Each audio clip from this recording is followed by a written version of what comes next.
Alright guys, we are back for another Dokkan battle video. Today we're looking at Demon Goddess PUTINE. So this is another one of the free-to-play EZA characters that is dropping with this big hero celebration.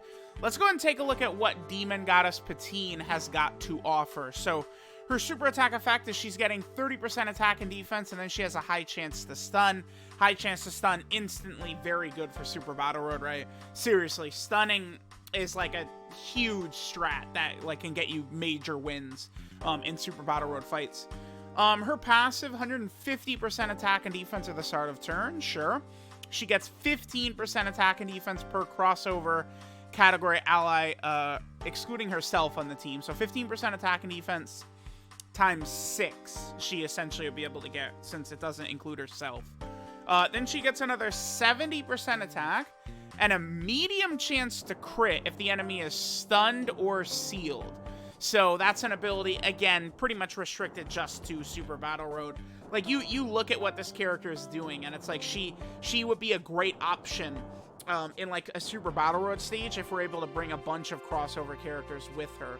Although with the stun and like these debuffs and stuff that she has, perhaps we could just like rock her on one of these categories. What are her categories?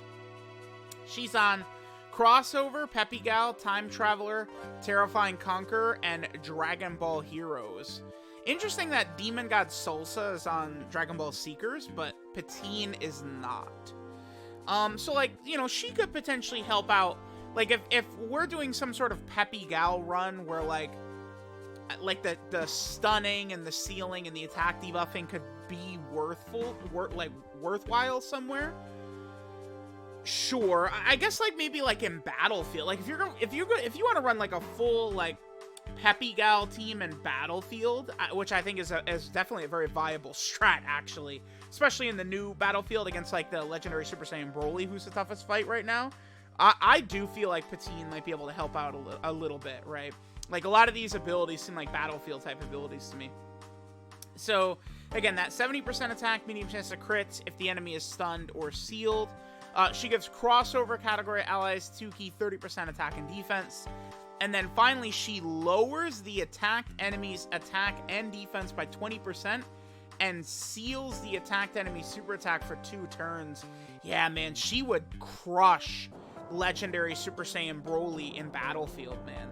Like, and it's like she doesn't even need the super, she just does her attack, because her passive, she's got the 20% debuff and the seal, but it's from her passive just by attacking, right? So it's like she doesn't even need the super. So I don't know, I guess if there's some fight where like the boss could be sealing you, like she could still apply the debuffs even through the seal, which certainly could be useful, I guess, right?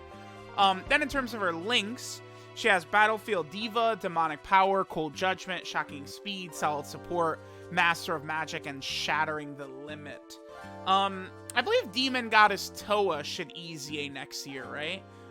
This one, so that would be interesting. Potentially these two like crossover demon Peppy Gals could be very interesting. Goddamn, Toa is hot. Okay, alright, sure. So let's go ahead and see what we get right here.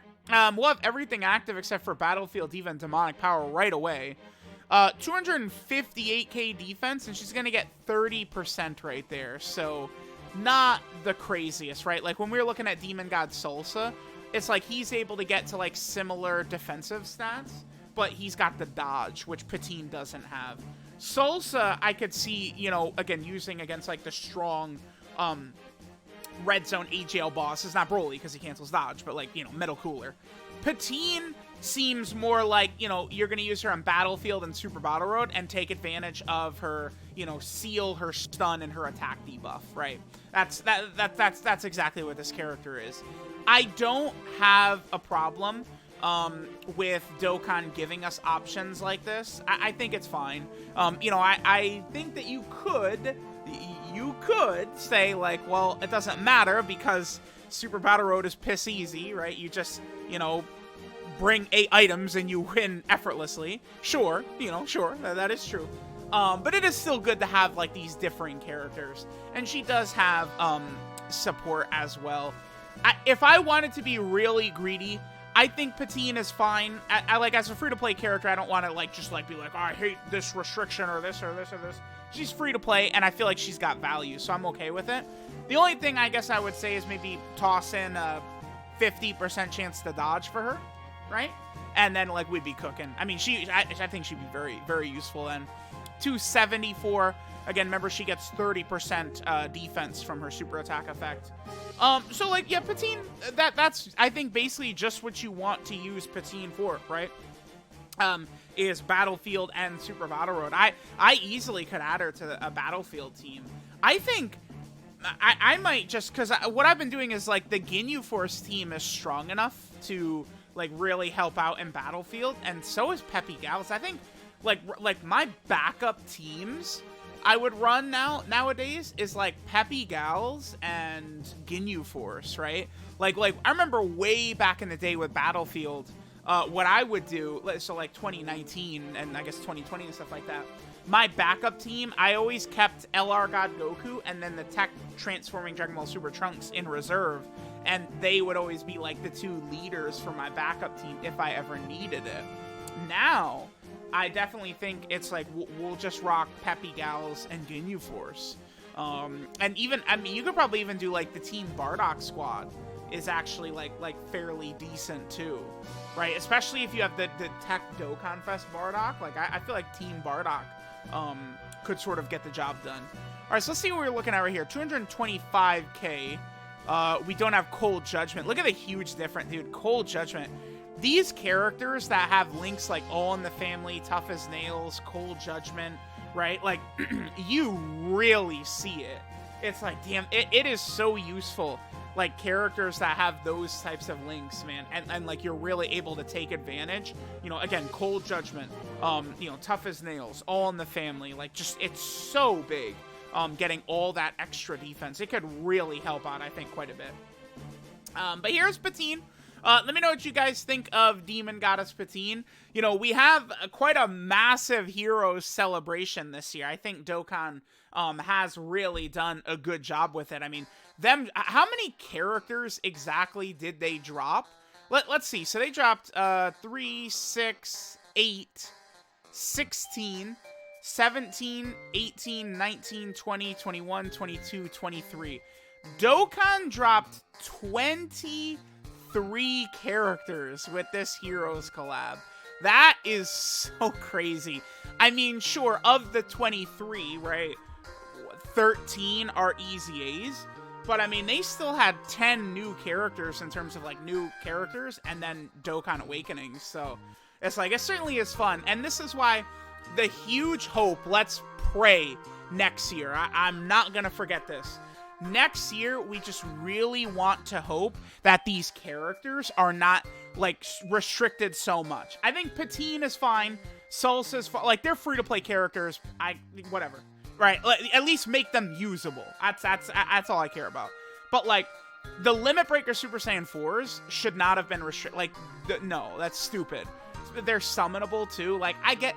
The thing about the Heroes units is that it is easier to pull the Heroes units, right? I mean, remember, it's like, you know, you have more featured units, but you have a 7% featured rate. Typical banners is a 5% feature rate, so you have an even better, you know, featured rate there. And it's guaranteed featured, so it's just so easy to pull, like, Limit Breaker Super Saiyan 4 Goku. Compare pulling him to, like, Gamma 1, right? Or, you know, the Resurrection F Blues or something like that. It is 1,000 times easier to pull the Limit Breaker Super Saiyan 4s just because of the way these banners are constructed, right? So, it really is just... I don't know, man. Okay, this is a good rotation right here. We have all 7 links activated for Patine, but this Vegeta, he has the tiniest sliver of health. I think we probably would finish him here. No, let's try and get it in. Let's try and get it in.